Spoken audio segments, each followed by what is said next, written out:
muita alegria que nós saudamos a todos os nossos irmãos e irmãs, amigos e amigas do portal Escola Dominical, com a paz de nosso Senhor e Salvador Jesus Cristo. A graça de Deus tem estado sobre nós, mesmo em momentos difíceis, o Senhor nunca abandona o seu povo. E é debaixo da graça e da misericórdia do Senhor que temos mais esta oportunidade, meus queridos, de gravarmos mais uma análise e abordagem do trimestre da Escola Bíblica Dominical, das lições de adultos. E desta feita estaremos estudando sobre o segundo trimestre de 2021, que na verdade é uma reedição também do segundo trimestre de 2014, onde o tema é dons espirituais e ministeriais, servindo a Deus e aos homens com poder extraordinário. E para brilhantar a nossa abordagem, temos aqui os nossos companheiros, nossos irmãos, que sempre têm se dedicado no estudo e no ensino da obra de Deus. E eu queria pedir para que cada um desse uma saudação para os nossos ouvintes, e eu vou dar a oportunidade inicial para o nosso estreante, o pastor Antônio Mardônio. Pastor Antônio Mardônio, por gentileza, saúde os nossos irmãos e irmãs. Meus amados irmãos, eu vos saúdo com a paz do Senhor Jesus. É uma alegria muito grande para mim participar dessa abordagem que é feita a respeito da lição que estudaremos no próximo trimestre. Eu sou amante da escola dominical, eu sou até suspeito de falar, mas Deus me deu a oportunidade de trabalhar na Casa Publicadora das Assembleias de Deus e dirigir o departamento de escola dominical durante 5 anos. E nesse período, portanto, eu realizei em todo o Brasil, com a equipe, o CAPED, o curso de aperfeiçoamento dos professores da escola dominical. Então, foi um grande resultado que nós tivemos, inclusive essa nova revista, essa roupagem da revista foi feita na nossa gestão, e eu me alegro bastante de saber que tantos irmãos no Brasil gostam da escola dominical e são edificados através dela. Seja muito bem-vindo, pastor Antônio Mardônio. Para os irmãos verem que a introdução que eu dei nessa nossa abordagem, ela é verdadeira em nossas vidas. Nós temos orado, né, pastor Caramuru, para que o Senhor enviasse aí alguém para nos ajudar ali com os ensinos na sede, e mesmo na pandemia, o Senhor nos enviou o pastor Antônio Mardônio, uma bênção, uma alegria poder servir a Deus juntamente com o Senhor. Seja bem-vindo mais uma vez. Pastor José Serafim, por favor, nos dê uma saudação. Amém. A paz do Senhor, amados irmãos. Também me sinto profundamente gratificado por participar de uma equipe tão nobre como Deus nos tem preparado. Assim como disse o pastor Mardônio, ele já trabalhou na Casa Publicadora, mais ligado à Escola Dominical. Eu tenho a alegria de dizer que sou aluno da Escola Dominical há quase 70 anos. Não tirei diploma ainda, e nem vou tirar, viu? Porque aí não tem fim do curso. O aprendizado continua sempre, até no céu, vamos continuar aprendendo. Então, eu sou amante da escola dominical. Dei a primeira aula no ano de 1957. Estava com 17 anos. E, pela graça de Deus, não parei ainda. E tenho muito prazer de dividir com os irmãos aquilo que Deus graciosamente me concedeu. E essa abordagem, ela dá aos nossos irmãos, especialmente os professores, aqueles que vão lecionar, já uma visão mais ampla de todo o assunto que estudaremos no trimestre. É um trabalho que está contribuindo bastante para melhorar o nível da nossa escola dominical e tornar os nossos irmãos com maior conhecimento da palavra, maior firmeza, maior convicção. Deus abençoe muito o pastor Caramuru, nosso líder, o irmão Humberto, que tanto nos ajuda, nosso companheiro, e graças a Deus agora pelo pastor Mardônio, que vem também enriquecer o nosso trabalho. Se Deus quiser, faremos hoje um trabalho já prevendo esse segundo trimestre e o assunto que vamos estudar. Deus nos abençoe, amados. Amém, pastor José Serafim, seja muito bem-vindo. Evangelista Obrigado. Caramuru. Eu queria saudar os nossos irmãos com a paz do Senhor, dizer da minha alegria também de estar recebendo o pastor Mardônio, que sempre foi um dos nossos mestres, e foi meu coordenador pedagógico na Escola Teológica aí no Belém durante muitos anos, e dizer da nossa alegria de podermos estar em mais um trimestre e nessa sequência do projeto Promessa para vós e para vossos filhos, depois que nós estudamos sobre o verdadeiro pentecostalismo, agora nos debruçarmos sobre os dons do Espírito Santo. Seja bem-vindo, irmão Caramuru. Graças a Deus.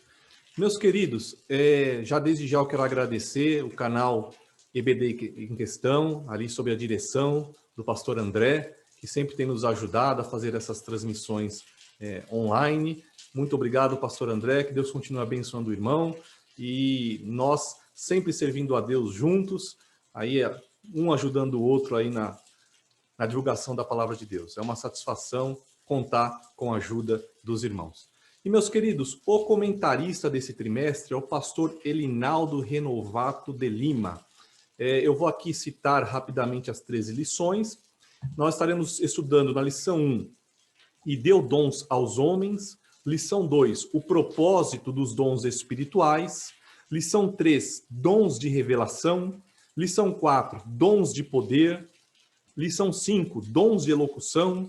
Lição 6, o ministério de apóstolo. Na lição 7, o ministério de profeta. Na lição 8, o ministério de evangelista. Na lição 9, o ministério de pastor. Lição 10, o ministério de mestre ou doutor. Na lição de número 11, o presbítero, bispo ou ancião. Na lição 12, o diaconato. E, por fim, na lição de número 13, a multiforme sabedoria de Deus. Talvez algum irmão, alguma irmã esteja pensando, mas estudar este assunto sobre os dons espirituais e ministeriais, eu já estudei, eu já li tanto sobre isso, mas eu faço um alerta para os irmãos. Em momentos de crise, é imprescindível o poder de Deus na vida do cristão. Então, nesse trimestre, é uma ótima oportunidade para que nós venhamos não só ensinar aos alunos sobre os dons distribuídos pelo Espírito Santo, mas também nós, como sendo um canal, nós crescermos na proximidade do Espírito Santo e na comunhão com Deus, e assim nós sermos usados pelo Senhor na sua obra em um momento tão difícil da humanidade, onde é imprescindível em que a igreja declare ao mundo o reino de Deus através dos seus dons e do poder do Senhor. E para nós iniciarmos a nossa abordagem, eu queria primeiramente pedir para o nosso irmão Caramuru, fala um pouquinho para nós, irmão Caramuru, o que são os dons do Espírito Santo? E como esses dons eles podem ser classificados? Bem, irmãos, como foi dito, nós vamos estudar nesse trimestre sobre os dons espirituais e ministeriais. E servindo a Deus com poder extraordinário. O Espírito Santo, ele foi mandado para a igreja pelo Senhor Jesus para que ficasse com a igreja, a fim de que a igreja pudesse cumprir a sua função, que é a grande comissão, que é a evangelização e o discipulado. São as duas principais tarefas da igreja. Pregar o evangelho aos incrédulos e ensinar a palavra de Deus aos crentes. E para isto, o Espírito Santo ele foi mandado para fazer uma companhia. Só que o Espírito Santo ele é a fonte do poder, né? Jesus disse, recebereis a virtude do Espírito Santo. Então, o Espírito Santo vem e ele adorna a noiva de Cristo, que é a igreja. Ele dá presentes, assim como Eliezer, naquela figura bíblica tão bonita do Antigo Testamento, Eliezer leva presentes, traz um dote, né, de Isaac para que seria a sua noiva, que acabou sendo Rebeca. Também o Espírito Santo traz o dote do noivo. Os dons do Espírito Santo são esses presentes, este patrimônio espiritual que é dado do céu para a igreja para que nós possamos realizar a obra do Senhor. Sem estes dons, seria impossível nós realizarmos a obra do Senhor. Assim como Jesus foi cheio do Espírito Santo e exerceu o seu ministério, a igreja também precisa do poder de Deus para poder exercer o seu ministério. E esses dons são normalmente classificados. Existe um estudioso das Escrituras chamado Ron Phillips. Ele, talvez até a gente publique a tradução do artigo dele. Em 2014, nós publicamos no portal, onde ele elenca 25 dons que ele aprendeu nas Escrituras. E estes dons normalmente são divididos em 3 grupos. O primeiro grupo são os chamados dons espirituais ou carismáticos, que se encontram lá no capítulo 12 de 1 aos Coríntios. São os famosos 9 dons. Nós temos também os dons ministeriais, ou dons de serviço. São os ministérios que Paulo elenca lá em Efésios, capítulo 4, versículo 11. São 5 dons ministeriais. E os outros dons que se encontram em Romanos 12, em 1 Pedro 4, esses dons eles são chamados de dons assistenciais, ou dons de serviços para efeitos práticos, na linguagem usada pelo saudoso pastor Antônio Gilberto, que são os outros dons. Então, a igreja ela é dotada destas dádivas, desses presentes do céu, para poder realizar a sua obra. E o interessante é que os dons eles são peculiares, são particulares, porque a igreja é um corpo. Assim como num corpo nós temos vários órgãos com funções distintas e que formam a unidade do organismo humano, também na igreja nós temos várias funções, várias dádivas, mas que formam uma unidade. E assim o evangelho é pregado e a palavra de Deus é ensinada. Amém, pastor. Gostei quando o senhor comentou sobre um presente do céu, né? Realmente, os dons são um presente de Deus para a igreja. Graças a Deus. Muito obrigado, pastor, pelo seu comentário. E vamos ouvir agora o pastor Antônio Mardônio. Pastor, fala para nós um pouquinho quais são os dons de revelação. Quero parabenizar antes o pastor Caramuru pela apresentação destes 25 dons. E se nós formos estudar mais a fundo, principalmente no Antigo Testamento, descobriremos mais dons que podemos somar a essa lista dos 25. Mas esses dons de revelação, conforme o pastor Caramuru já falou, são dons espirituais, contidos, portanto, em 1 Coríntios, capítulo 12. Estes dons são, portanto, dom da palavra da sabedoria, dom da palavra do conhecimento e dom de discernir os espíritos. Então, queria falar brevemente sobre estes dons. Conforme já dissemos, eles são dons espirituais, são propriedades do Espírito Santo. E eles são apresentados a nós pelo Espírito Santo. É uma atuação direta do Espírito Santo na vida da igreja, porque o Espírito Santo assumiu essa responsabilidade. Jesus entregou a ele a condução da igreja até a sua volta, quando o Espírito Santo vai entregá-la como noiva ataviada, sem ruga e sem mácula. Então, eu queria falar rapidamente sobre cada um destes dons, o dom da palavra da sabedoria, que seria a capacitação divina sobrenatural para a tomada de decisões sábias. Então, muitas decisões que são tomadas na igreja precisam ser sábias, para não cometermos erros. Nós devemos buscar estes 9 dons espirituais, esses 9 dons precisam estar presentes na vida da igreja, para que sejamos bem-sucedidos. E também em circunstâncias extremas e difíceis. Surgem momentos muito difíceis na igreja, que Deus vai usar alguém que possui esse dom específico, o Espírito Santo vai usá-lo através desse dom, é a manifestação, portanto, do Espírito Santo através desse dom, o dom da sabedoria. E eu queria até citar aqui o pastor Estevão Ângelo de Souza, que escreveu o título, exatamente o livro, Os Dons do Espírito Santo, baseado nos 9 dons espirituais de 1 Coríntios, ele faz a seguinte declaração: a palavra da sabedoria é a sabedoria de Deus, ou mais especificamente, um fragmento da sabedoria divina, que nos é dada por meios sobrenaturais. Então, não são meios naturais. É um dom que nos é concedido por meios sobrenaturais. É diretamente do Espírito Santo com aquele que ele quer usar e conceder o dom da sabedoria. Aí nós vemos vários exemplos no Antigo Testamento, que eu queria citar 2 rapidamente, seria o José do Egito. Deus deu a ele esse dom. Ele era um prisioneiro, era um escravo prisioneiro, foi levado à presença de Faraó, e Deus o usou através do dom da sabedoria, que ele deu uma lição de administração para o Faraó e todos aqueles sábios, eram homens sábios.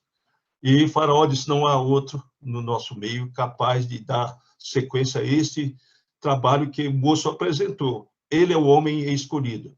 Então, ele foi escolhido porque Deus o usou através deste dom, o dom da palavra da sabedoria. E nós vemos também o caso de Salomão. Salomão era um homem sábio, um homem estudado, era filho do rei Davi, mas Deus o deu também esse dom especial, o dom da palavra da sabedoria.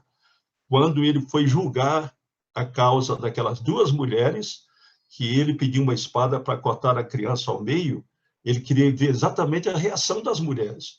Uma foi favorável, e a outra disse, não matem o menino, podem dar o menino para ela. Ele disse, olha, você é a verdadeira mãe, leva a criança embora, e despediu a outra mulher. Então, a gente vê a atuação do dom da sabedoria, da palavra da sabedoria. E o dom do discernimento, é exatamente a manifestação da ciência e do conhecimento de Deus, concedido através do sonho, da visão ou de uma revelação especial, que opera na esfera humana, no seio da igreja. É um conhecimento sobrenatural também, concedido por Deus. Não pertence ao homem, é um conhecimento sobrenatural. O Espírito Santo, então, concede esse dom do conhecimento.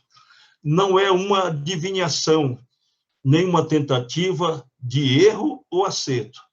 Aí nós vemos que esse dom é dado pelo Espírito Santo, portanto, Samuel possuía este dom, ele levou ao conhecimento de Saul que as jumentas de seu pai já tinham sido localizadas. Eliseu também tinha esse dom do conhecimento. Ele falou para o rei de Israel qual era a estratégia de guerra do rei da Síria. Portanto, onde ele deveria se colocar para poder não ser surpreendido pelo ataque dos sírios. E, por último, o dom de discernir os espíritos. Estes são muito necessários também nos dias de hoje, não podemos abrir mão destes dons, que é também uma capacidade sobrenatural, do Espírito Santo, concedida por Deus com a finalidade de identificar a origem das manifestações, se são divinas, humanas ou satânicas. Aí temos um escritor, que também a casa publicou para ele, o livro dele, chamado Meyer Peyman, que ele declarou, o dom de discernimento dos espíritos concede ao seu possuidor a capacidade de determinar se a profecia está falando ou não pelo Espírito de Deus. Este dom nos capacita a enxergar todas as aparências exteriores e conhecer a verdadeira natureza de uma inspiração. Aí nós vemos Pedro repreendeu Ananias através do dom de discernir. Ananias estava sendo usado pelo diabo, estava mentindo. E Paulo libertou aquela jovem também de um demônio, ela endemoniada, que até elogiava. Ouçam estes homens, são homens de Deus, estão ensinando sobre a vida eterna e tal. Paulo disse, olha, eu sinto muito, mas tenho que repreender esse demônio dessa moça, através desse dom de discernir os espíritos. Muito obrigado, eu creio que eu fui um pouco extenso, mas foi a minha colocação a respeito dessa sua pergunta. Ótimo, obrigado. Pastor, o senhor foi muito completo. Eu estava até lembrando a nossa última aula, né, que eu tive o privilégio de ministrar lá no Belenzinho, quando o nosso irmão Caramuru lembrou uma certa história de que uma irmã chegou para o pregador, né, pastor? Falou, como o senhor pregou bem, né? Ele falou, é que eu tenho as manhas, né? Então a gente vê aí verdade. que faltou muito discernimento, né? E isso mostra como é importante nos nossos dias a busca dos dons de sabedoria, né? Discernimento. A igreja ela precisa, para atravessar as fases difíceis que ocorrem nesta vida e assim glorificar a Deus, ela precisa que os irmãos e irmãs busquem os dons de sabedoria, né? Mas em continuidade com a nossa abordagem, queria ouvir um pouquinho agora nosso pastor Zé Serafim. Pastor Zé Serafim, fala para nós sobre quais são os dons de poder. Amém. Falando sobre dons, ouvi a exposição do Dr. Calamuru, a exposição do pastor Mardônio, graças a Deus, e são exposições esclarecedoras. E é interessante lembrar que a igreja não é regida pela mente humana, a igreja é dirigida pelo Espírito Santo. Então, todos os dons já tem nome de dons, dádiva. Recebemos como dádiva de Deus. Se Deus dá alguma coisa, é porque nós não a possuímos, ou o que nós temos de natural não é suficiente na realização da obra de Deus. Então, dons de poder. Está lá na primeira carta de Paulo aos Coríntios, capítulo 12, versículo 9, onde nos fala desses dons. O dom de poder se manifesta na cura divina, que, aliás, estamos sentindo hoje que precisamos de uma renovação, de buscar mais poder. Parece que as doenças estão zombando de nós. Eu estou realmente preocupado com isso. E vemos uma manifestação maior desse dom de poder para curar os enfermos. Então, é a cura divina que também se manifestou já no Velho Testamento e com muito mais poder no ministério de Jesus, no ministério dos apóstolos, e precisa se manifestar com mais evidência nos nossos dias. É verdade que a medicina hoje evoluiu bastante, tem muito mais recursos, mas não é tudo que a medicina resolve, não. E é bom que nós nos despertemos para que esse dom se manifeste com maior evidência no nosso meio. Jesus continua curando. Hebreus, capítulo 13, versículo 8. Jesus Cristo é o mesmo ontem, hoje e eternamente. Quem muda são os homens. Deus é imutável. Então, além da cura divina, o dom de fé. Sinceramente, esse dom de fé me preocupa um pouco. É uma confiança absoluta na operação divina e na manifestação do Espírito de Deus. Assim como o pastor Mardônio, também eu quero me lembrar da manifestação desse dom que apareceu no Antigo Testamento, diante do grande gigante Golias, que afrontava todo o exército de Israel e todos os soldados e até os oficiais do exército, acovardados diante da presença daquele gigante,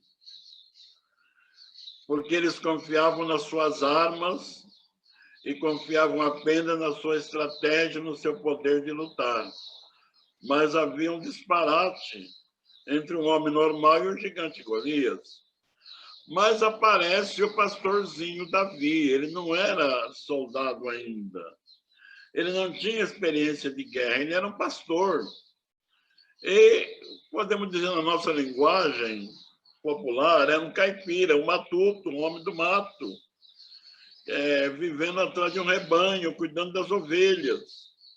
Mas ele tinha um zelo por Deus, um zelo especial por Deus. E quando ele ouviu o insulto daquele gigante, zombando do Deus de Israel, zombando do exército de Israel. Ele tomou para si aquela ofensa. Quem é esse incircunciso, na nossa linguagem de hoje? Quem é esse ímpio, esse incrédulo, esse mal, zombando do nosso Deus? E ele se ofereceu para tirar esse opróbrio de Israel. Então, foi um dom de fé que se manifestou. Ele mostrou um pouco do seu currículo de fé para o rei Saul.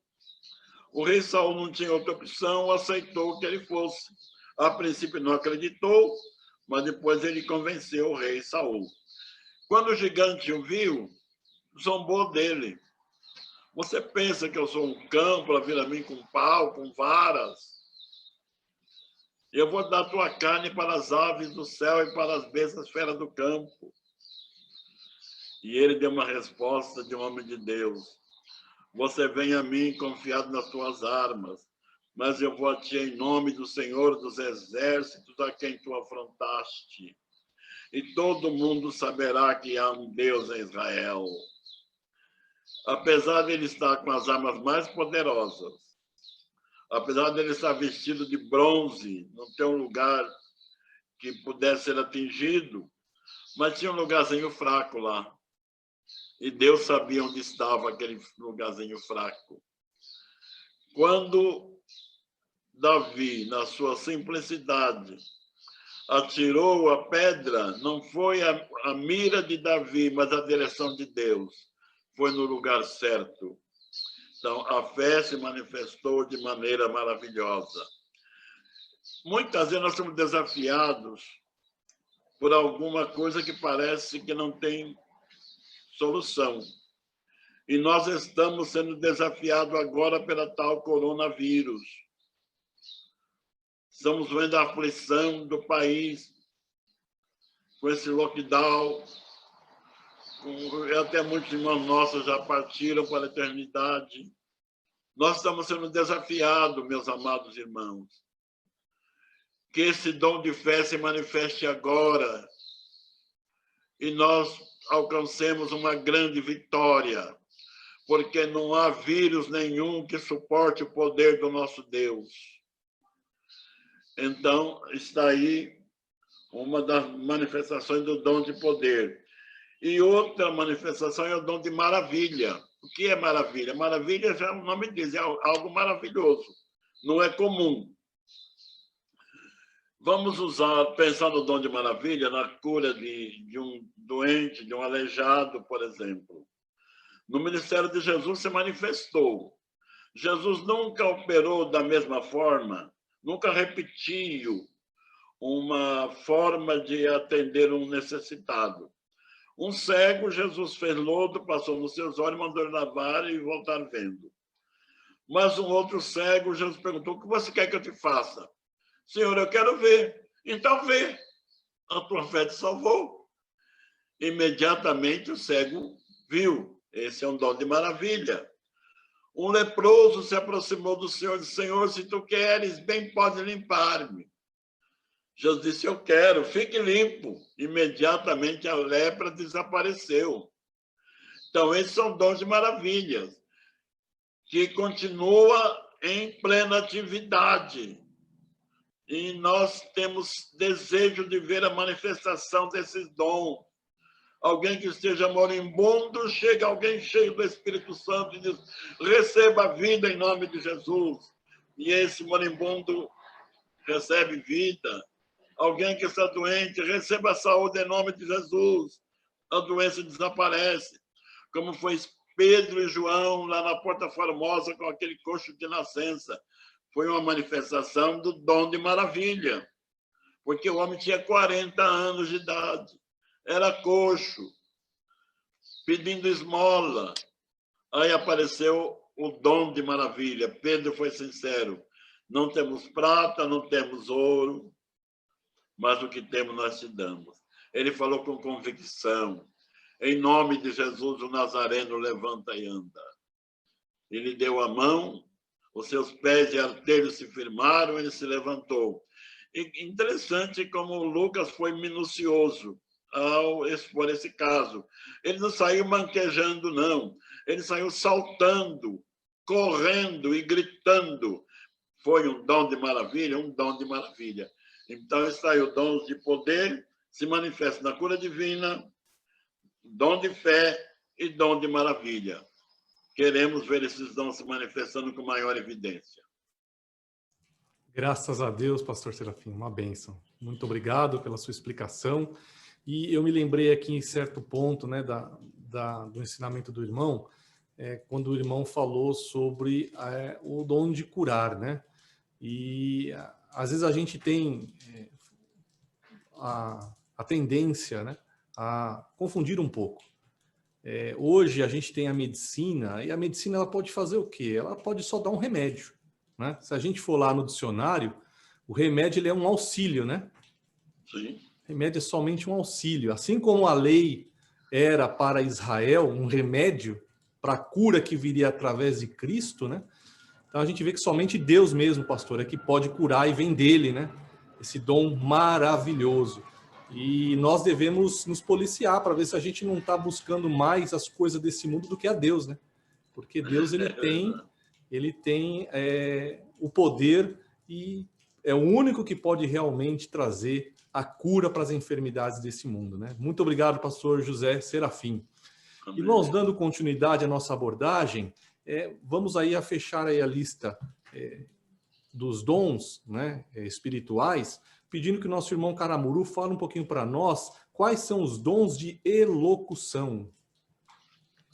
Pois bem, aí nós temos, já vimos os chamados dons espirituais, que são 9, e esses 3 grupos, né? Os dons de poder, os dons de revelação e agora os dons de elocução ou dons de fala. Eu costumo dizer que os dons de revelação mostram a onisciência de Deus. Os dons de poder mostram a onipotência de Deus. E os dons de elocução ou dons de fala mostram a onipresença de Deus. Por quê? Porque são dons de comunicação, né? Por isso que são chamados dons de fala. São 3, o dom de variedade de línguas, o dom de interpretação das línguas e o dom de profecia. Nesses 3 dons, há uma comunicação de Deus para com a sua igreja.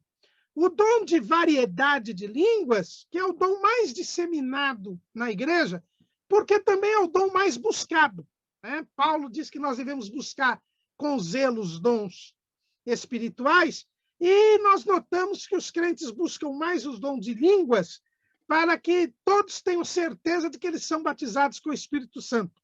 Embora o dom de variedade de línguas não se confunda com o sinal do batismo com o Espírito Santo.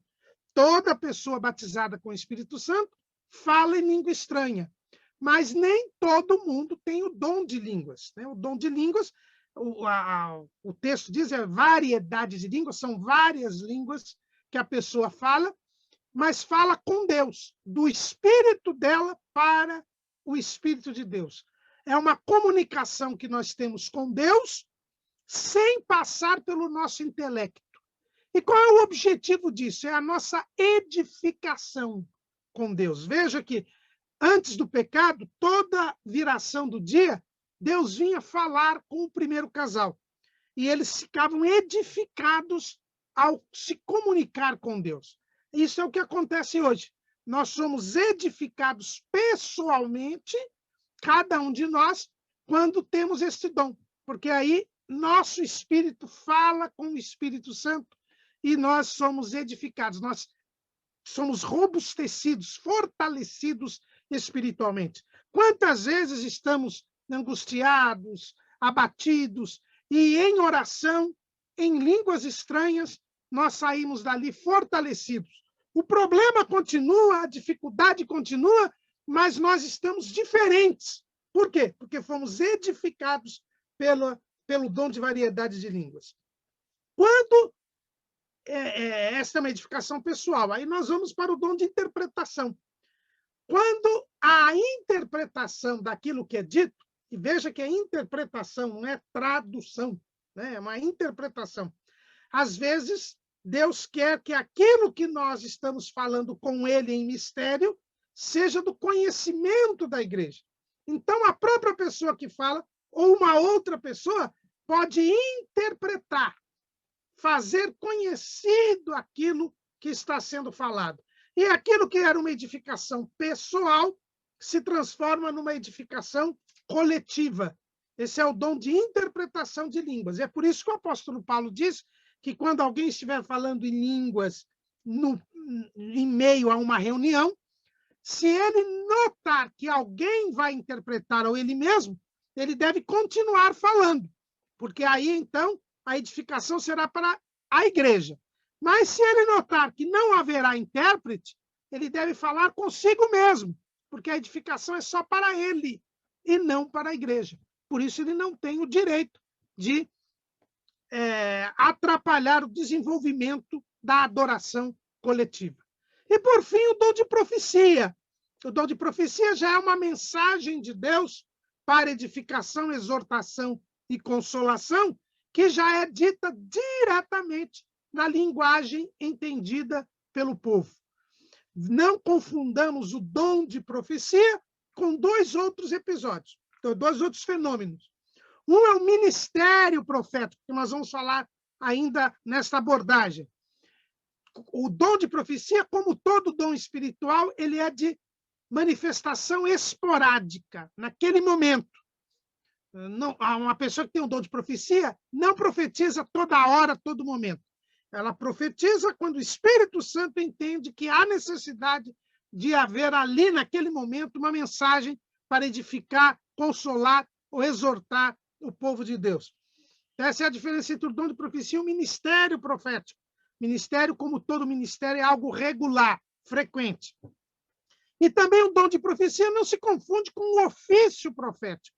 O ofício profético, que era até João, Jesus disse que a lei e os profetas duraram até João, era a revelação progressiva de Deus ao homem. Essa revelação se completa em Jesus, que é o próprio Deus que se revela. Então, a partir de Jesus, nós não temos mais o que revelar de Deus. Tudo que foi revelado de Deus já está perdido. Por isso, o dom de profecia ele é inferior às Escrituras. Ele é inferior à Bíblia Sagrada. Então, ninguém em dom de profecia vai acrescentar nada à palavra de Deus. Ali, Deus manda mensagens para a edificação, consolação e exortação da igreja, não para complementar a revelação de Deus ao homem através da Bíblia Sagrada. Obrigado, irmão Caramuru. Fechamos aí a lista dos dons espirituais e agora vamos falar um pouquinho sobre os dons ministeriais, né? Porque, como o irmão Caramuru acabou de nos ensinar, os dons espirituais aí têm como objetivo a edificação, a consolação e a exortação da igreja. Os dons ministeriais, eles já são, como o irmão Caramuru também nos disse, né, uma operação contínua do Espírito Santo, como aí principal objetivo, capacitar, né, o servo de Deus para a obra do Senhor. E nesse primeiro dom ministerial, eu queria pedir para o nosso pastor Mardônio, fala um pouquinho para nós, pastor, sobre apóstolos. Olha, é um prazer, portanto, falar a respeito desse dom ministerial dos apóstolos, mas eu sinto que é um problema polêmico, portanto, e eu quero falar exatamente expressando o que eu penso, baseando-me, portanto, numa máxima que diz que nas coisas essenciais, unidade nas não essenciais, liberdade e em todas as coisas, caridade. Então, o que eu penso sobre este ministério, portanto, ministério apostólico, que são 12 apóstolos, 12 discípulos. Jesus possuía muitos discípulos, ele escolheu 12 discípulos, chamou-os de apóstolos, os 12 apóstolos, portanto, eram discípulos escolhidos por Jesus, para que estivessem com ele diuturnamente durante 3 anos, com o seguinte objetivo: prepará-los e enviá-los para pregarem o evangelho a toda criatura. Então, os 12 receberam esta incumbência. E nós vemos, inclusive, em Marcos, no capítulo 3, versículos 13 ao 15, qual foi o propósito de Jesus escolhê-los? Exatamente para que eles fossem apóstolos. Está lá nesse texto, portanto, de Marcos 3, versículos 13 ao 15. E, na sequência, o próprio evangelista Marcos também registra, nesse capítulo 3, versículos 16 ao 19, os nomes deles, um por um, os 12 apóstolos, então o nome do primeiro, do segundo, do terceiro, até chegar o 12º, que é o próprio Judas Iscariotes. O meu pensamento, portanto, a respeito dos apóstolos, que estes 12, especificamente 12 apóstolos, portanto, existem 12 apóstolos, eles representam cada um uma tribo de Israel. Os 12 apóstolos que correspondem às 12 tribos. No meu pensamento, Jesus escolheu 2 irmãos, que é André e Pedro. Pedro e André são irmãos, e João e Tiago também são irmãos, como se Pedro representasse uma tribo e André representasse outra tribo. Ou seja, que o pai de André fosse de uma tribo e a mãe deles dois, portanto, de Pedro e de André, fosse de outra tribo. Então, Jesus escolheu um representando cada tribo. E eu julgo que o último deles, que é exatamente Judas Iscariotes, é o representante da tribo de Judá. Inclusive, ele tem o nome de Judas, é Judá. Ele tinha esse nome, era o mais próximo de Jesus pelo sangue, por ser da tribo de Judá, que foi o traidor. Ele não foi contado depois, naquele momento que eles estiveram lá no cenáculo, esperando o batismo no Espírito Santo. Então, Pedro fez a proposta que estava escrito, que era necessário que alguém substituísse, alguém tomasse aquele ministério. Aí, quando foi eleito Matias e colocado no lugar de Judas. Então, a minha posição são 12 apóstolos. Esses 12 mencionados, portanto, na Bíblia e registrados especificamente por Marcos, no capítulo 3, versículos 16 ao 19. Eles receberam, então, o ID de Jesus. Estavam os 12 prontos, colocando, portanto, Matias agora no lugar de Judas, que se suicidou. Marcos 16 e 15 é o ID de Jesus. Esse ID é específico para os 12 apóstolos. Nós vemos que o apóstolo Paulo, e acrescentamos agora o apóstolo Paulo também é o apóstolo dos gentios, especificamente dos gentios. Ele era benjamita, havia, portanto, entre os 12 já um representante da tribo de Benjamim, mas Jesus o escolheu da tribo de Benjamim para ser o nosso apóstolo. Então, é o apóstolo dos gentios. E até nós vemos a designação dele como apóstolo, que lemos em Atos, no capítulo 26, versículo 15 ao 18. Paulo diz assim: e disse eu, quem és, Senhor? E ele disse, eu sou Jesus a quem tu persegues. Mas levanta-te e põe-te sobre teus pés, porque te apareci por isto, para te pôr por ministro e testemunha, tanto das coisas que tens visto, como daquelas pelas quais te aparecerei ainda, livrando-te deste povo e dos gentios, a quem agora te envio, para lhes abrires os olhos e das trevas os converteres à luz, e do poder de Satanás a Deus, a fim de que recebam a remissão dos pecados e sorte entre os santificados pela fé em mim. Então, Jesus disse, esse é um apóstolo, eu escolhi para ser apóstolo dos gentios. Então, nós contamos aí 13. Se acrescentarmos também o Judas, que foi apóstolo, inclusive cumpriu a missão de apóstolo, Jesus os enviou 2 vezes, ele foi juntamente com a equipe, nós teríamos, então, 14. Tiramos Judas, então ficam os 13, porque colocamos Matias no lugar de Judas. Então, o termo apóstolo pode ser utilizado tanto no sentido mais amplo, como também no sentido restrito. Eu queria explicar. No sentido mais amplo, preserva o significado primário de enviado ou mensageiro. Então, todo enviado ou mensageiro, no sentido mais amplo, pode ser considerado um apóstolo.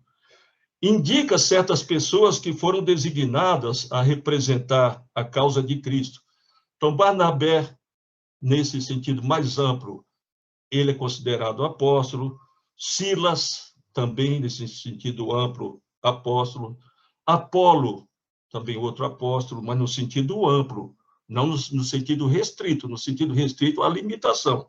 Timóteo também pode ser considerado um apóstolo no sentido amplo. Epafrodito, Andrônico e Júnias. A Bíblia chama-os de apóstolos, mas exatamente nesse sentido amplo, pelo que eles fizeram. Então, há uma diferença, portanto, entre função e posição. Estes exerceram uma função de apóstolo sem serem apóstolos, mas receberam o título de apóstolo no sentido amplo pelo que eles fizeram. Foram enviados e também foram mensageiros. Então, neste caso, portanto, o termo apóstolo designa uma função e não uma posição, quer dizer, nesse termo, no sentido amplo, como apóstolo, caso deles que nós mencionamos. Agora, no sentido mais restrito da palavra, apóstolo transmite a ideia de posição. Então, os que ocupam uma posição são esses 12 primeiros mencionados e o apóstolo Paulo. São os 13, portanto. Este termo refere-se exclusivamente ao grupo dos 12 e a Paulo, portanto, o apóstolo Paulo. Eles receberam de Jesus a responsabilidade de lançar os fundamentos de sua igreja. Exatamente o que o apóstolo Paulo diz em 1 Coríntios, capítulo 3, versículos 10 e 11, que ele, como sábio arquiteto, então ele recebeu a incumbência de formar o alicerce da igreja dos gentios, como sendo apóstolo. Então, nos dias de hoje, existem muitos que se intitulam apóstolos. Eu digo, portanto, na minha opinião, que eles são apenas vaidosos, são soberbos e são orgulhosos. Eles não ocupam uma posição de apóstolo, porque os apóstolos, com exceção de João, todos eles foram martirizados, inclusive o apóstolo Paulo. Todos eles sofreram as consequências desta chamada. Então, estes cidadãos que se intitulam apóstolos, inclusive existem as apóstolas, também já mulheres que se intitulam apóstolas, esses verem vir o ladrão fogem, verem vir o perigo fogem, abandonam as ovelhas, e são lobos vestidos não de ovelhas, mas vestidos de apostolado. Então, esses cidadãos eu não os considero. Então, o ministério apostólico, no sentido amplo da palavra, são aqueles que exercem a função. Eu considero o pastor José Wellington, nosso presidente, um apóstolo, e ele não se intitula, porque ele não é vaidoso, é um homem simples, é um homem humilde, que Deus o escolheu para ser um grande líder. O pastor Satiro, lá na Colômbia, ele exerce a função de um apóstolo, mas é um missionário. Jesus o chamou para uma missão. E ele está fazendo esse grande trabalho, essa revolução lá na Colômbia.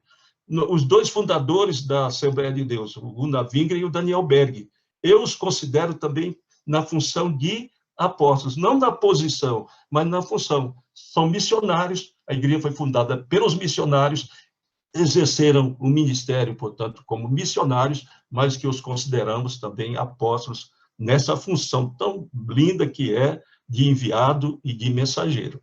Deixando bem claro, portanto, a minha posição. Eu não considero esses cidadãos que se intitulam, nos dias atuais, como apóstolos. Obrigado, pastor Mardônio. Eu estava aqui ouvindo sua explicação e pensando, né? Esses hoje que se intitulam apóstolos, eles querem a posição, que como o senhor ensinou, é algo restrito, porque quem chama é Jesus, né? E esses que se intitulam apóstolos, eles querem mais é julgar as 12 tribos, né? Só que eles não querem a função, que é ir, né? Como diz a palavra, ser enviado. Então, eles querem ficar por aqui mesmo, usufruindo das benesses da posição, né? Que o senhor explicou muito bem, foi algo que Jesus é quem determinou, né? Jesus é que posicionou os 12 apóstolos, muito importante. E essa aula vai ser bastante interessante, pastor, como o senhor falou, é um ponto polêmico, né? Porque nós temos outras visões também, né? Por exemplo, existe a visão onde alguns entendem que Judas, por ter pecado, ele foi destituído dessa posição. Tentaram colocar Matias, mas foi ali um arranjo, né? Dos próprios apóstolos, mas aí que foi Deus que colocou Paulo, né, para completar esse grupo. Isso é uma outra um outro entendimento, mas essa aula vai ser bastante importante, né? Nós, como respeitamos, né, como o senhor falou muito bem, né, em tudo o amor, né? Então, nós também, o Portal Escola Dominical, ele tem essa característica de quando está transmitindo o ensino da palavra, nós ensinamos posições diferentes teológicas e, é claro, nos posicionamos também, né, naquela que nós entendemos ser a mais correta. Muito obrigado, pastor Mardoni. Dando continuidade, pastor José Serafim, o senhor está aí quietinho, queremos ouvir sua voz novamente. Fala para nós, pastor, sobre os profetas. Tem profeta nos nossos dias, pastor José Serafim? O doutor Caramuru já até lembrou de que Jesus falou que a lei e os profetas duraram até João. Então, parece que o profeta oficial só foi no Velho Testamento, né? Então, no Velho Testamento, sim, havia o profeta, que era até ungido como profeta, e cada rei já tinha o seu profeta oficial. Por exemplo, o profeta de Davi era Natã. Mas, mesmo como profeta, não deixava de ser um ser humano. Quando Davi resolveu construir o templo, e se propôs a construir o templo, ele foi consultar o profeta. E o profeta falou da carne, falou, faça, porque tudo que você fizer, Deus está contigo. Mas depois Deus chamou o profeta e falou, quem te mandou falar isso? Daí você falou por tua conta, vai lá e fala que você estava errado. E ele teve que chegar lá e falar, rei, me perdoe, eu falei da carne, viu? Deus não aprova, não. Então, pode preparar tudo, quem vai construir é teu filho. Você é homem de sangue, de guerra, não fará esse trabalho. Então, eles também erravam, eram seres humanos. Mas temos lá o caso de grandes profetas, como Eliseu, Elias, Davi, e outros grandes profetas reconhecidos como profetas. Na nova aliança, existe o dom de profecia. O dom de profecia não especifica pessoa determinada, é um dom dado à igreja, que qualquer membro da igreja pode ser usado por Deus no dom de profecia. Também o doutor Caramuru já deu uma bela explicação sobre a profecia. Quando Deus usa alguém para falar com a igreja, às vezes em língua estranha, alguém interpretando, outras vezes na linguagem nossa, comum, conhecida. E nós passamos por um período que houve grande abuso e grande erro nessa área, de alguém se constituindo como profeta e dando até audiência. Alguém tinha alguma dificuldade, vai lá na casa do profeta fulano. E isso aconteceu muito. E alguns até usaram isso daí para ganhar dinheiro. Só profetizava para quem tem dinheiro, para quem tinha condição de lhe dar uma recompensa. Então, não era dom de Deus, não. Era um abuso que se fazia com aquilo que se chama um dom de Deus. Então, qualquer um de nós podemos ser usados pelo Espírito Santo para transmitir uma mensagem profética. E é bom também que nós aprendamos que nem sempre a profecia é aquela que um membro da igreja começa a profetizar e traz uma mensagem para a igreja. Muitas vezes o pregador é usado pelo Espírito Santo em uma mensagem profética. Ele prepara a mensagem, a obrigação do pregador é preparar a mensagem, e durante a transmissão da mensagem, o Espírito Santo lhe coloca na mente, na língua, coloca no seu interior uma palavra que ele nem havia projetado. E às vezes aquela palavra atinge diretamente alguém que está com algum problema, ou a própria igreja. Quantas vezes eu fui beneficiado por ouvir um pregador, às vezes um pregador simples, com uma gramática, um português até errado, uma pessoa humilde, mas ele fala uma palavra na sua simplicidade que atinge, é como um tiro ao alvo, atinge diretamente a necessidade. E a gente reconhece Deus falando comigo. Quantos pecadores se converteram a Cristo por estarem ouvindo uma mensagem, e depois ele pergunta, quem contou para esse pregador a minha vida? Por que ele está sabendo tanto da minha vida? É uma profecia, Deus falando com o pecador para salvá-lo. Então, esse não é um profeta oficial. Quem fala conosco oficialmente é o Espírito Santo. E ele usa o instrumento que ele quiser. Os instrumentos estão à sua disposição. Oxalá eu possa ser um deles. Nós possamos ser um deles. Nossos irmãos se coloquem na posição para que Deus os use quando e como Ele quiser, porque a glória sempre é dele. A nós nos fica a gratidão e a alegria de coração. Amém, pastor Zé Serafim. Eu até Pois não, gostaria irmão até Caramuru. de Pode justamente complementar isso. Lembrar, eu gostei muito da posição aí do pastor Serafim, porque, inclusive, existe um documento, na ocasião da lição que nós vamos estudar sobre isso, eu vou até colocar um trecho desse documento da Assembleia de Deus americana, que falou justo sobre apóstolos e profetas, né? Por que as Assembleias de Deus não separam apóstolos e profetas? E lembrando que o pastor Mardoni falou, também com relação ao profeta, nós temos a função, né? Que é, hoje, uma função de exposição da palavra direcionada. Como disse aqui o pastor Serafim, quantas vezes nós já não ouvimos testemunhos de pessoas que dizem, olha, quem contou a minha vida para esse pregador? Né? Então, hoje o ministério profético ele expõe a palavra. Ele nada acrescenta à palavra. Isso foi até João. Agora, nós temos o ministério profético, que é esta exposição da palavra, o uso da palavra de Deus para exortação, edificação e consolação.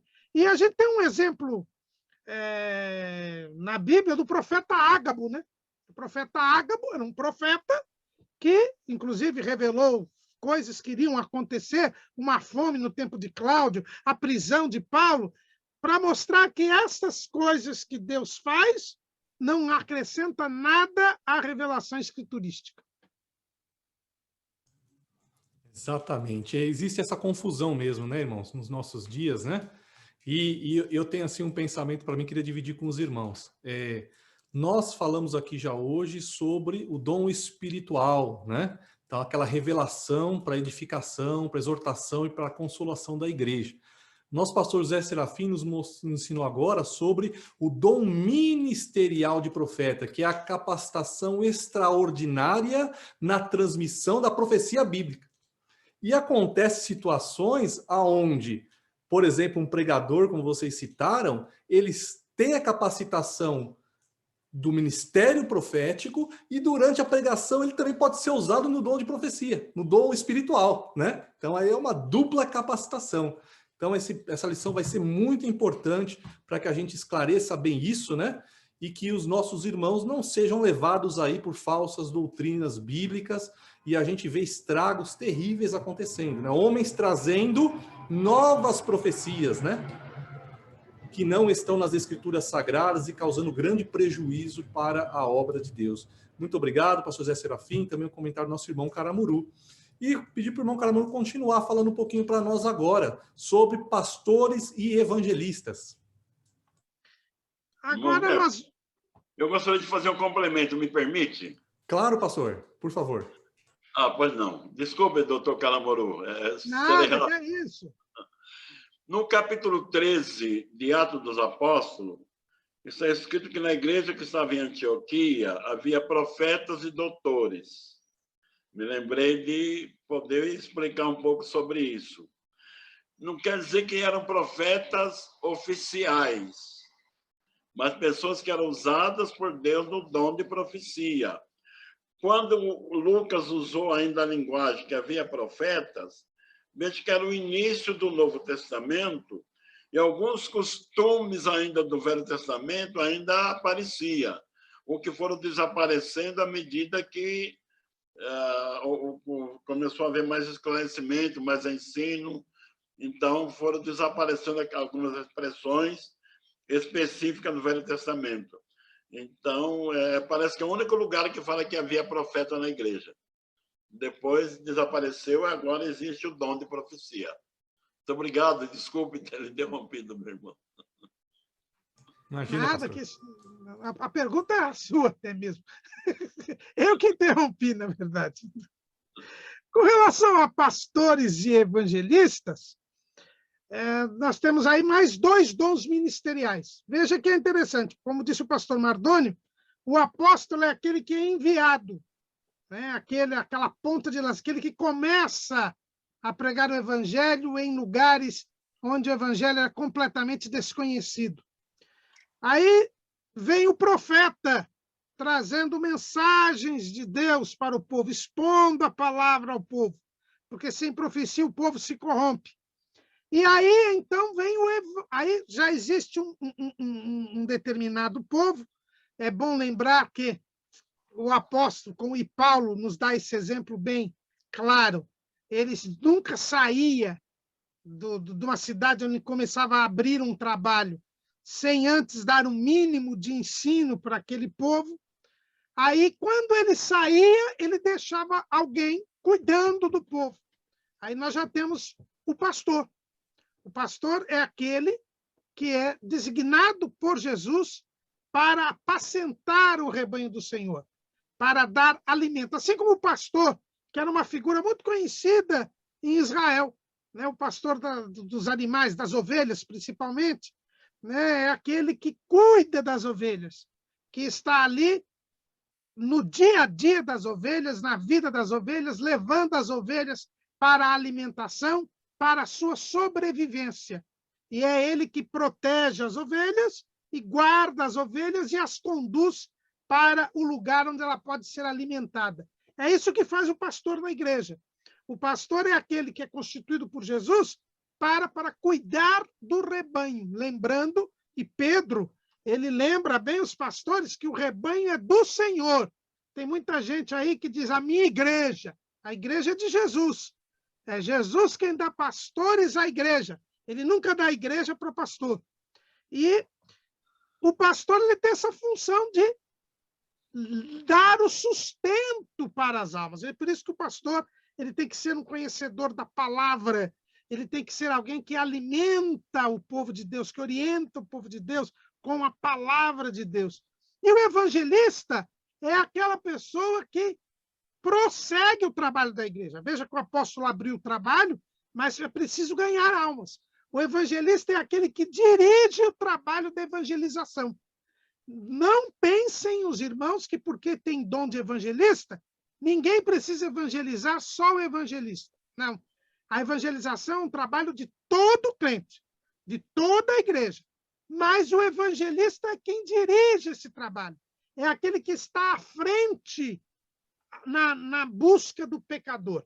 Então, é aquela pessoa que é designada por Jesus para dirigir o trabalho de evangelização, para enveredar lá nos antros do mundo, para ali resgatar as almas perdidas. E a igreja vai atrás dele para resgatar estas almas. Então, esse é o trabalho do pastor e do evangelista. Muito obrigado, irmão Caramuru. Eu queria, com a permissão dos irmãos, abrir só um hiato aqui na nossa aula para fazer um comentário que me veio ao coração agora. É que, veja só, na minha carreira secular, eu passei por vários cargos na empresa, né? Então, eu comecei lá como estagiário, depois eu fui para o cargo A, aí um certo cargo eu era júnior, outro cargo eu era pleno. Essas lições vão ser importantes para nós entendermos também que os dons ministeriais, eles não são uma carreira composta por degraus, né? Porque muitas vezes entendem que hoje eu estou exercendo a função de diácono, então eu preciso crescer no ministério. Já ouviram esse termo, não? Crescer no ministério? Como se o diácono fosse menor do que o pastor, ou menor que o evangelista, e assim por diante. Então essas lições vão ser muito importantes para nós desmistificarmos isso, né? E outro ponto importante, olha só. E até interessante, né? É por isso que a gente está estudando os dons, não a carreira. Isso, pastor. E o senhor me deu um gancho para o comentário que eu vou fazer agora, né?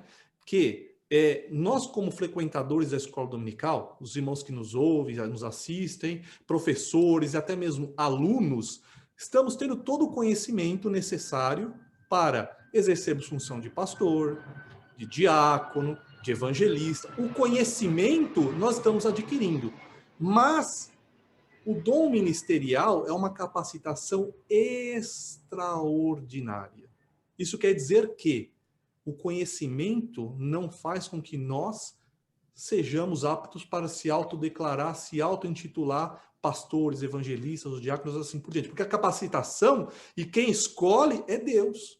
E se ele não capacitar extraordinariamente, ninguém vai conseguir exercer a função de pastor de um modo que agrade a Deus. Né? Por isso que a gente vê tantos problemas acontecendo. Eu sei que já tem até faculdade, né? Você se forma como pastor e automaticamente você já tem a credencial, com um curso superior, como se fosse assim que Deus trabalhasse, né? Então eu queria abrir esse ato aqui e para que nós entendamos a importância desse trimestre, a importância desse estudo que Deus nos dá essa grande oportunidade de fazer. E pastor Mardônio, também já estou com saudade da sua voz. Fala um pouquinho para nós, complementando aí a sequência dos dons ministeriais, sobre mestres e doutores. Muito bem. Mestre e doutor, outro dom ministerial concedido pelo Senhor em benefício da igreja. Não é, portanto, um dom adquirido secularmente, mas é um dom espiritual, é um ministério, portanto, que Deus concede através do seu Espírito. Ele é, portanto, da parte do Espírito Santo.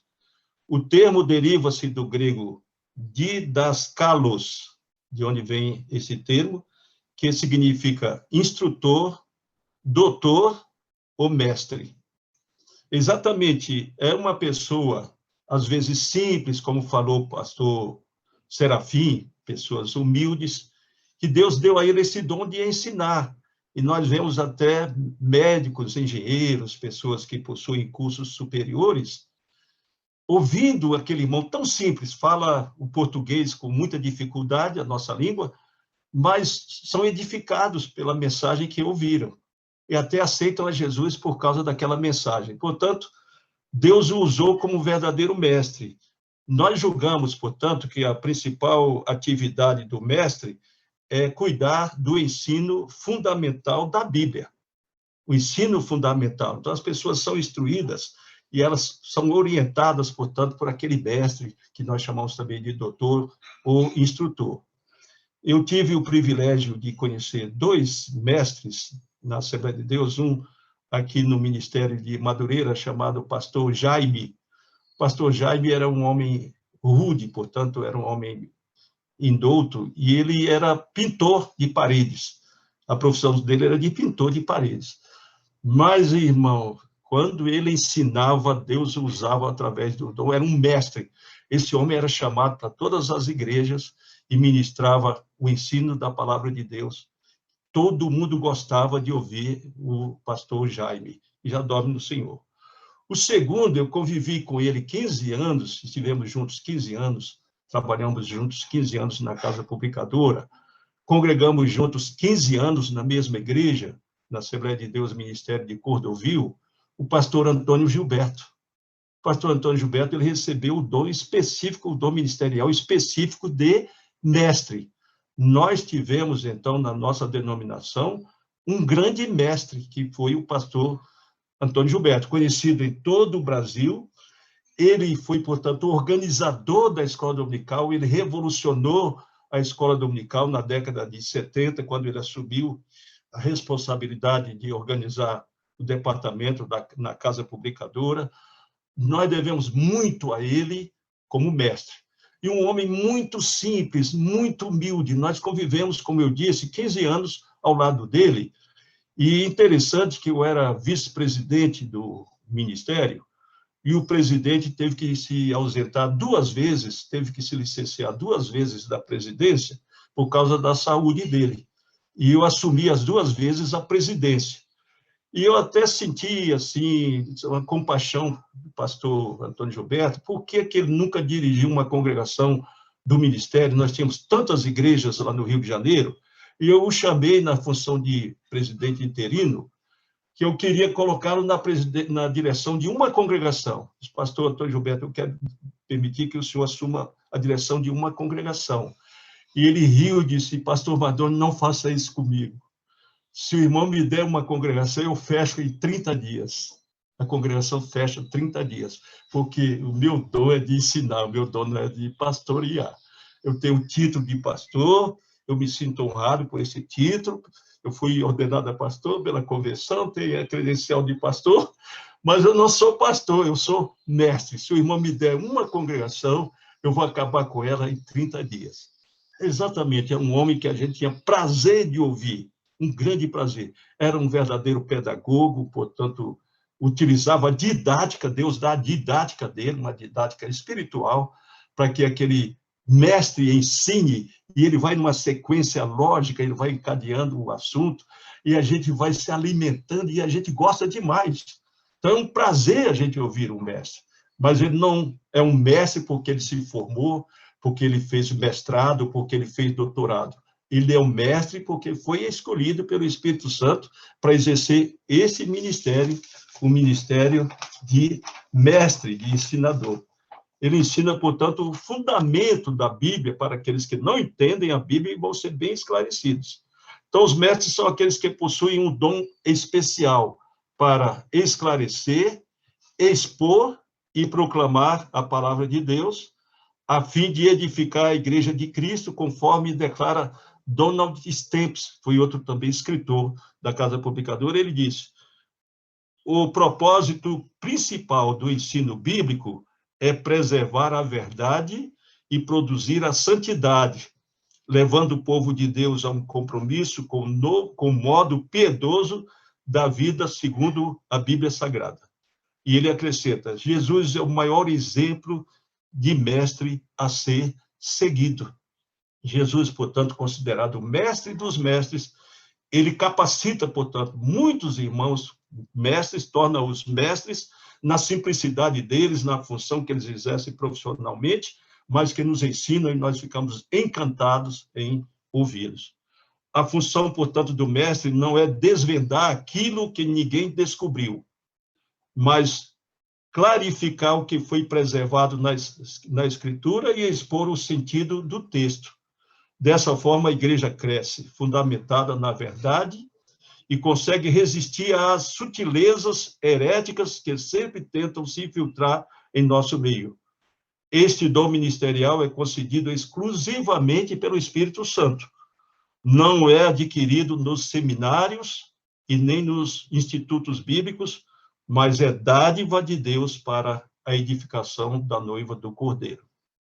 Essa, portanto, é a minha posição a respeito desse dom ministerial chamado doutor ou mestre.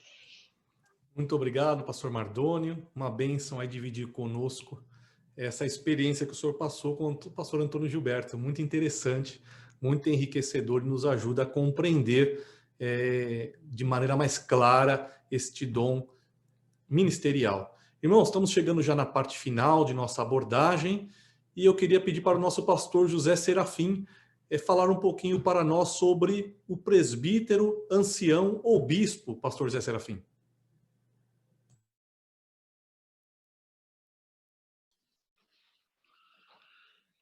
Já quase que foi tudo comentado sobre essas posições.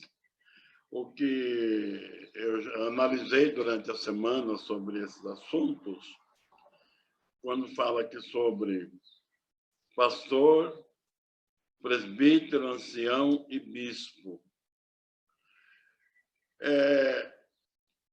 A Igreja Assembleia de Deus, a nossa igreja, ela tem no corpo ministerial o diácono, começa o auxiliar de escala, o obreiro, como chama, diácono, presbítero, pastor. São essas quatro posições que a Assembleia de Deus tem adotado.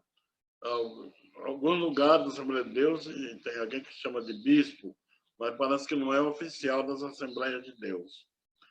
Sobre a função de pastor, o Dr. Caramuru já deu uma belíssima explicação. É aquele homem escolhido por Deus para pastorear o rebanho de Deus. O que é pastorear? Interessante, quando Jesus encontrou, depois de ressurreto, na praia do Mar da Galileia, que João reconheceu que era o Senhor, depois da pesca maravilhosa, e correram ao encontro do Senhor, Jesus teve uma conversa particular com Pedro. Eu acho isso tão interessante, porque Pedro havia negado Jesus 3 vezes. Ele até jurou que nunca tinha visto aquele homem, praguejou. E diz a palavra de Deus que Jesus olhou para ele, trocaram um olhar. Se diz muita coisa com um olhar, às vezes mais do que com palavra. Existe olhar malicioso. Existe olhar de ira, de vingança. Existe olhar de desprezo. Mas existe olhar de amor e de perdão. Me parece que foi esse olhar que Jesus dirigiu para Pedro. Pedro, eu te entendo e te amo, apesar de tudo isso. Jesus nem lançou em rosto. Eu não te avisei antes, Pedro. Por que você não acreditou? Não, aquele olhar de amor, de carinho. E está escrito que aquilo tocou profundamente o coração de Pedro, e ele foi confessar no lugar certo, ele foi a Deus, ele chorou amargamente. Eu costumo dizer que o pecado de Judas Iscariote de trair Jesus e o pecado de Pedro de negá-lo, parece que em matéria de equiparação eles são equiparados, no mesmo nível de pecado. O que acontece é que Judas foi se confessar em lugar errado, foi em endereço errado. Foi no sacerdote dizer, eu pequei traindo sangue inocente. Na nossa linguagem disseram, esse é problema teu, o que a gente queria já temos, agora você se vira com o teu pecado. E ele se virou se enforcando. Pedro foi no lugar certo.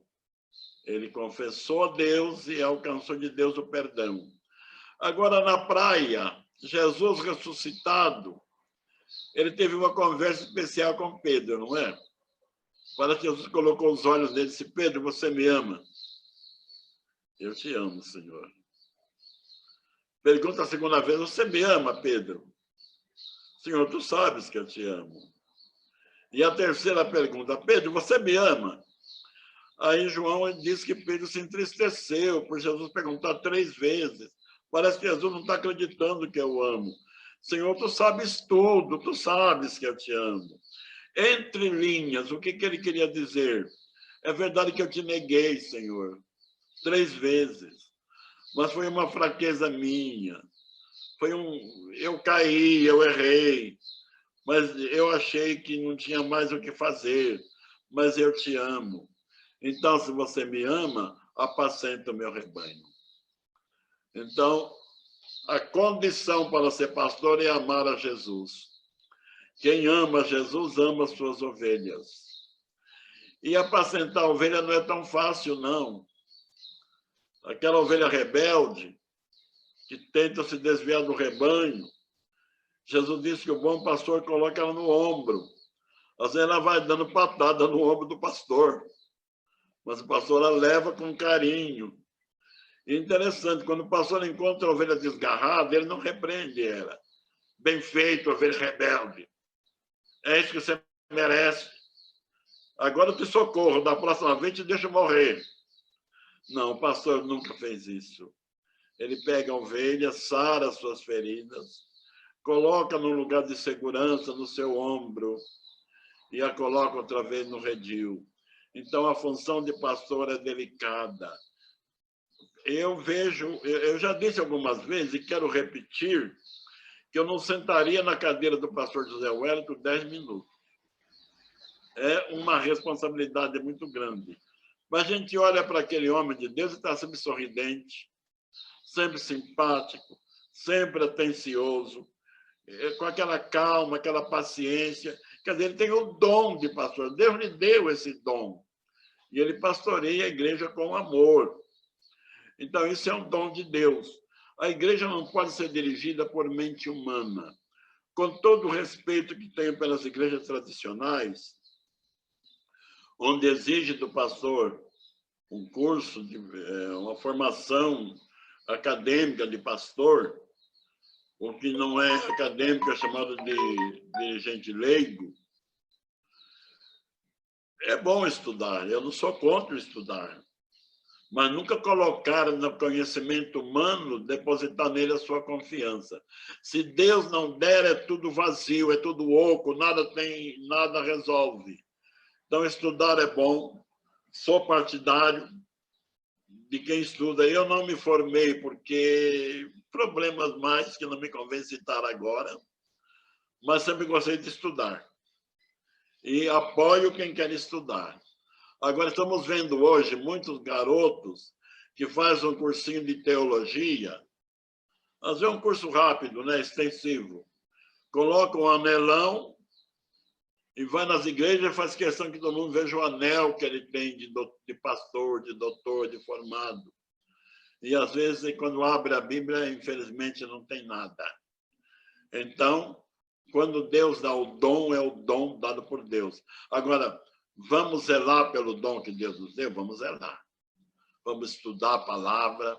Eu até aproveito o ensejo para falar aos nossos... Creio que nós temos um grande número de ouvintes.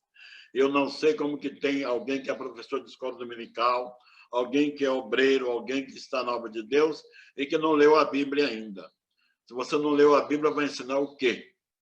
Então, todo obreiro, todo professor de escola dominical precisa ler a Bíblia de Gênesis a Apocalipse.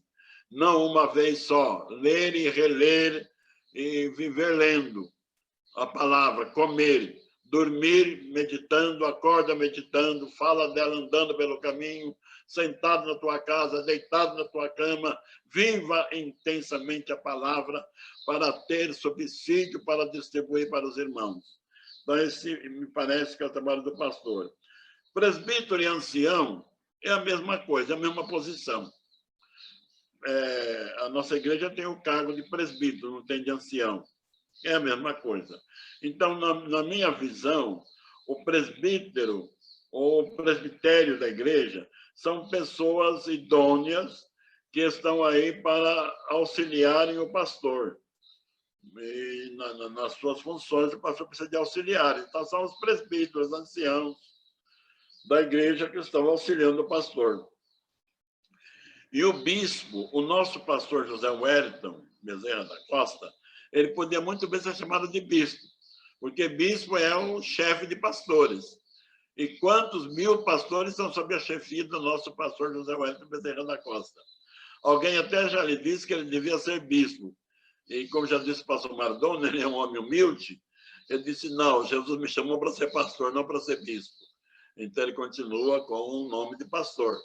Mas o bispo é esse, é aquele que tem sob a sua direção, sob a sua orientação, outros pastores que pastoreiam suas igrejas sob a orientação desse bispo, desse chefe dos pastores.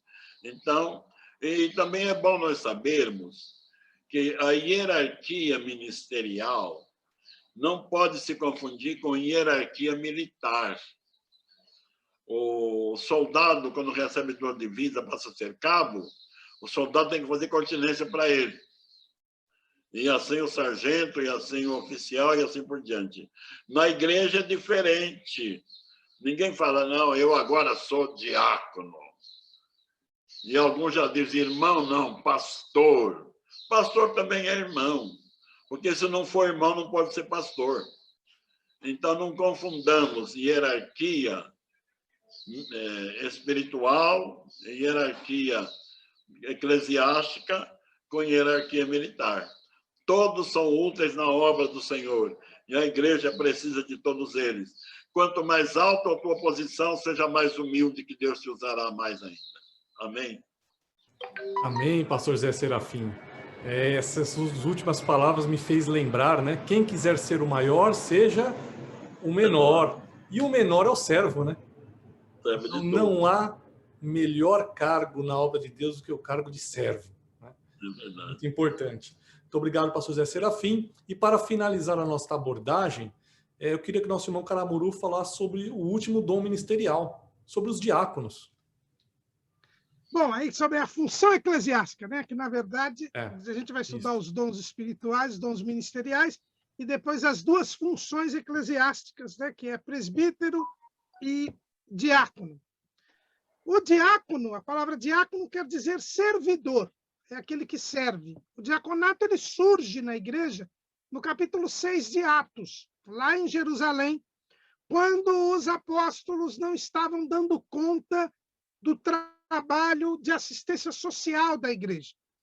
Havia ali muitas viúvas que deveriam ser sustentadas pela igreja, e havia ali, começou a haver um problema, que as viúvas dos judeus nascidos na Palestina estavam sendo privilegiadas em relação às viúvas dos judeus que eram nascidos nos outros países, os chamados judeus da diáspora, que o texto fala que eram os gregos, né?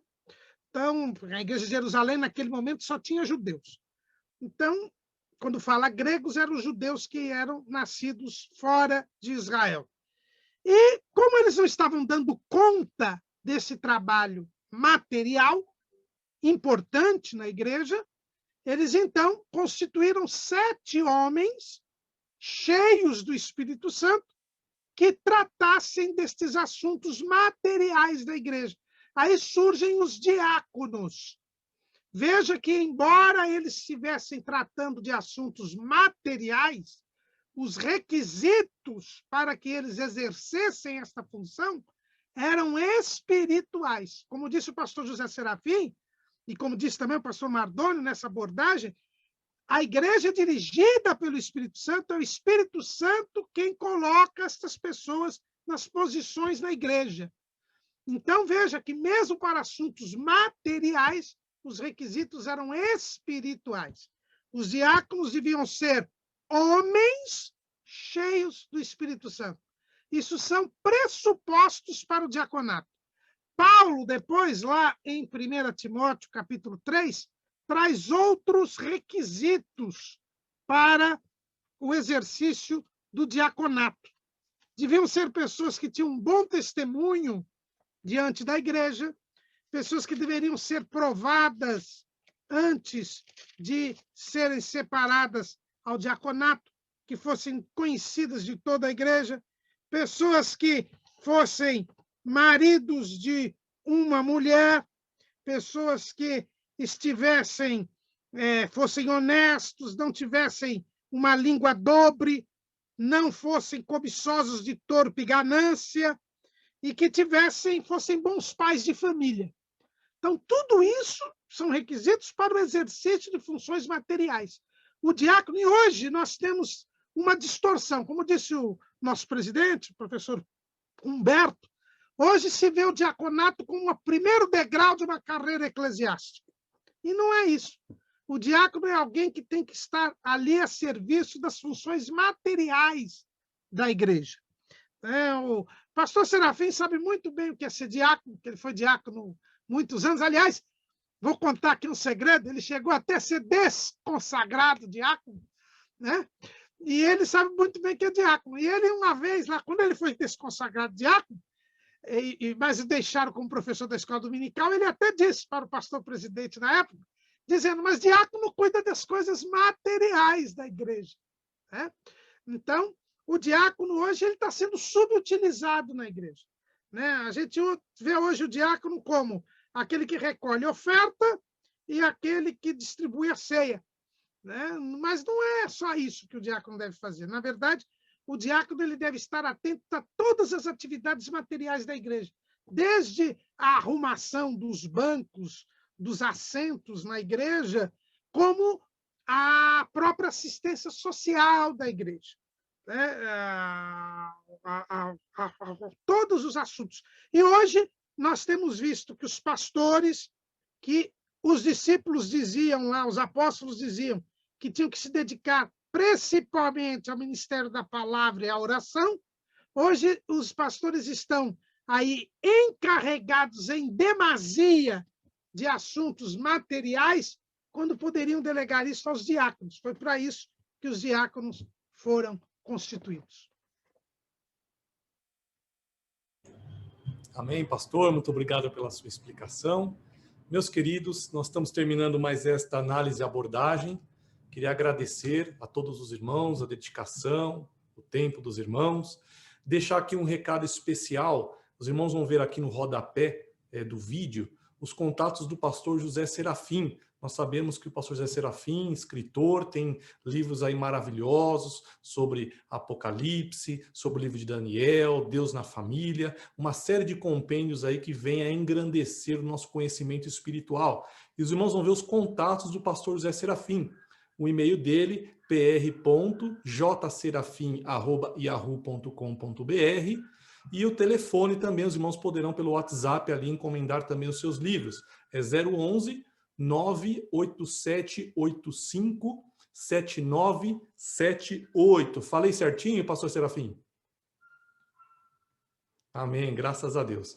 E eu gostaria de terminar esta abordagem citando aí as palavras finais de Paulo na primeira carta aos Coríntios, capítulo 12, a partir lá do verso 29, que nos diz: porventura, são todos apóstolos? São todos profetas? São todos doutores? São todos operadores de milagres? Têm todos os dons de curar? Falam todos diversas línguas? Interpretam todos? Portanto, procurai com zelo os melhores dons, e eu vos mostrarei um caminho ainda mais excelente. Se o irmão ou a irmã ainda tinha dúvida sobre a importância desse trimestre, Paulo nos diz: quer saber um caminho mais excelente? Procure com zelo os melhores dons. Deus os abençoe, em nome de Jesus. Amém.